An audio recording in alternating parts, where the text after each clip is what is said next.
예수님, 오늘은 3월 21일 사순 제5주일입니다. 보라, 그날이 온다는 제목으로 강론 말씀드리겠습니다.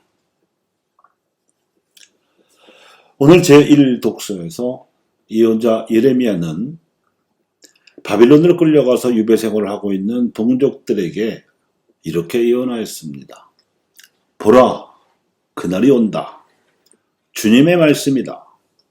그때 나는 이스라엘 집안과 유다 집안과 새 계약을 맺겠다. 그런 유배를 당하기 전부터 유다 왕국에서 동족들에게 임박한 멸망을 여러 번이나 경고한 바가 있었는데, 그 당시에 유다 왕국의 지도자들과 백성은 그의 말을 귀담아 듣지 않다가 아시리아한테 짓밟히고 말았습니다. 그런데 바빌론으로 끌려가서도 줄기차게 하나님의 말씀을 동족들에게 전한 말씀이 이것이었습니다. 이 바빌론 유배는 두 번째 종살이였습니다. 이집트에서 종살이를 할 때에는 육체적으로는 강제 노역에 시달렸으나 이집트인들이 자기들만 제사에 참여할 수 있다고 여겨서 히브리 노예들은 제사에 참여할 자격이 없다면서 힘든 노동만 시켰기 때문에 이집트인들이 숭배하는 우상 제사에는 동원되지 않았었습니다. 그런데 바빌론에서는 강제 노예에게 동원되지는 않았지만 아시리아와 그 뒤를 이은 바빌로니아가 자신들이 섬기는 우상들을 숭배하도록 강요를 했던 것입니다. 그런데 유다인들이 이런 우상 숭배 압력에 굴복하게 되면 믿음이 짓밟혀서 양심도 더럽혀지는 위험에 빠지는 것입니다. 그러면 하나님과 맺은 계약도 자동으로 파기되어 버리는 것이고, 따라서 하나님 백성으로서 유다인들이 재개할 가능성은 물론 하나님으로서도 당신의 나라를 세울 가능성은 사라지게 될 위기였습니다. 그래서 예레미야는 절박한 위기감을 느끼면서 보라, 그날은 온다고 외쳤던 것이었습니다. 이런 우상 숭배 압력 때문에 좌절하고 있는 동족들에게 밝은 미래에 대한 희망을 불어넣기 위해서 새 계약을 맺으시려는 하나님의 뜻을 전한 것이었는데, 이어지는 주님의 말씀이 이러했습니다. 새 계약은 내가 그 조상들의 손을 잡고 이집트 땅에서 이끌고 나올 때 그들과 맺었던 계약과는 다르다. 그들은 내 계약을 깨뜨렸다. 예레미야는 새 계약이 옛 계약과 다르다는 점을 강조하였는데, 이 두 계약이 과연 어떻게 다를지에 대해서는 예수님 시대에 이르러서야 비로소 명확하게 구체적으로 드러났습니다. 예전에는 돌판에다 새겨주었지만 이제는 마음에다 새겨주겠다는 점에서 다르고, 예전에는 모세를 시켜 십계명을 전해주어 맺었지만 이제는 하나님께서 몸소 오셔서 사랑의 계약을 전해주어 맺으실 것이므로 다릅니다. 예전에는 시나이산에서 200만 명은 좋게 넘을 많은 군중과 단 한 번 맺었지만 이제는 3년 동안 사도로 양성한 12제자와 함께 성체성사로 새롭고 영원한 계약으로 맺으셨는데, 그 12사도가 온 세상에서 복음을 전하여 모은 신자들의 교회가 성체성사를 거행할 때마다 두고두고 계약을 갱신할 것이기 때문에 다릅니다. 예전에는 율법의 세세한 규정까지 두어 십계명을 잘 지키라고 계약을 맺어서 제사를 드리게 하면서 주로 유다인들에게만 법적인 의무를 부과했었지만, 이제는 영적으로 참되게 제사를 드릴 수 있는 양심의 기약이기 때문에 다릅니다. 예전에는 모세가 사제로서 송아지나 양을 태워서 제사를 바치며 계약을 확인했었지만 이제는 사람이 되어오신 하나님께서 몸소 사제이시면서 또한 제물이 되셔서 십자가상에서 제사를 바치심으로써 계약을 맺으실 것이므로 다릅니다. 가장 결정적으로 다른 것은 성령의 역할입니다. 예전에는 계약을 맺고도 지도자와 백성이 어기면 달리 어찌할 방도가 없이 그저 민족 전체가 재앙을 겪어야 했지만, 이제는 성령께서 보호하시고 이끄시기 때문에 하나님 백성이 계약을 맺은 길에서 벗어나면 양심을 통해 개입하실 것이기 때문에 다릅니다. 자기 목숨을 희생하여 맺는 이 새로운 계약은 큰 소리로 부르짖고 눈물을 흘리며 기도와 탄원을 올리는 고난의 모습과 영원한 생명을 얻을 뿐만 아니라 믿는 이들에게도 이 영원한 생명의 길을 열어주는 영광의 모습을 아울러 띠고 있었습니다. 오늘 제2독서인 히브리서는 보라 그날이 온다고 예언했던 예레미야 이후 실제로 그 메시아께서 오셔서 십자가에 달려 돌아가신 후에 또다시 로마 군대에 의해 쫓겨나서 여기저기 흩어져 살고 있던 히브리인들에게 쓴 편지인데, 같은 예언 내용을 이제는 예수 그리스도라는 역사적 존재를 근거로 더 명확하고 설득력 있게 증언하고 있는 성경입니다. 예수님께서는 하느님의 아드님이셨지만 당신을 믿는 이들을 구원하시려고, 즉 당신처럼 하느님을 닮게 하시려고 고난의 모범을 보여주셨다는 것이고, 따라서 그분을 믿으면 우리는 하느님께 나아갈 수 있게 되었다는 것입니다.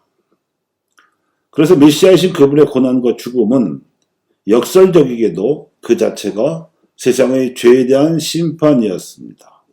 왜냐하면 세상은 그분을 알지 못했기 때문입니다.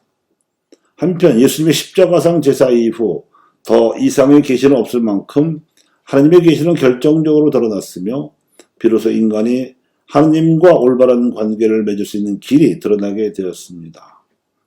그래서 사람들에게 죄악을 저지르게 하던 마귀는 더 이상 이 세상에서 우두머리 노릇을 못하게끔 쫓겨나게 되었는가 하면, 그분이 십자가 위로 끌어올려 주심으로써 모든 사람을 당신에게로 이끌어 드릴 수 있는 문이 활짝 열리게 되었습니다. 이것이 예수님의 십자가가 가져온 심판과 구원이라는 이중 효과인데, 땅에 떨어져 죽은 밀알의 영적인 효과이기도 합니다. 밀알 하나가 땅에 떨어져 죽으면 많은 열매를 맺는다는 이 밀알 효과는 죽으시고 부활하신 예수님께서 오순절 날에 사도들과 제자들 무리에게 성령을 내려보내심으로써 극적으로 보편화되었고, 마치 강장제라도 맞은 것처럼 하나님 백성의 양심을 강화시켜 극대화시켜 놓았습니다. 예수님께서 고별사에서 설원하시고 최후의 만찬에서 성체 성사를 세우심으로써 맺으신 계약이 모두 오순절 날에 가장 정확하고 가장 직접적인 방식으로 확인되었습니다. 모두 성령으로 가득 차서 하나님의 기운을 받았기 때문입니다. 모든 백성들의 만물을 바쳐야 했을 제물로 당신 자신을 제물로 받으신 예수님의 뜻에 따라서 성령께서는 이렇게 해서 갈라진 민족들을 다시 일치시키실 계약을 맺으시게 되었습니다. 성령은 다름 아니라 예수님께서 보내신 그리스도의 성령이시기 때문입니다. 성령을 보내시려고 세상을 잠시 떠나셔야 했던 그분은 이제 성령으로 말미암아 믿는 이들과 영원히 함께 계실 수 있게 되었습니다. 떠남이라는 대가를 치르시고 현전이라는 선물로 되돌아오셔서 생명을 주신 주님으로 모든 믿는 이들과 함께 계시게 된 것입니다. 성령으로 다시 오신 그리스도께서는 사람들의 혼에 하나님의 영을 불어 넣어주시려 하십니다. 우리는 이 혼을 어리나 마음 혹은 양심으로 부릅니다. 마귀의 유혹에 빠져 죄를 저지르는 사람들은 양심이 더러워집니다. 나빠지거나 마비되기도 합니다. 그래서 성령께서는 사람들의 혼이 하나님의 영과 소통하기 전에 우선 양심을 바르게 잡아주시는 역할을 하십니다. 그렇게 되면 인간은 양심의 깊은 곳에서 하나님의 법을 발견합니다. 이는 하나님께서 주신 것이기 때문에 순명해야 할 법입니다. 양심의 소리는 언제나 선을 사랑하고 실행하며 악을 회피하도록 가르쳐줍니다. 이 양심법에 순명하는 것이 인간의 존엄이며 우리는 모두 이 법에 따라 심판을 받고 있고 또 받게 될 것입니다. 양심은 인간의 가장 내면한 핵심이며 지성소입니다. 거기서 인간은 홀로 하느님과 함께 있고 그 깊은 곳에서 하나님의 소리를 듣습니다. 성령의 빛을 받아 깨끗하고 올바르게 회복된 인간의 양심은 선과 악을 식별하되 하나님께서 미워하시는 악을 가려내는 일이 먼저입니다.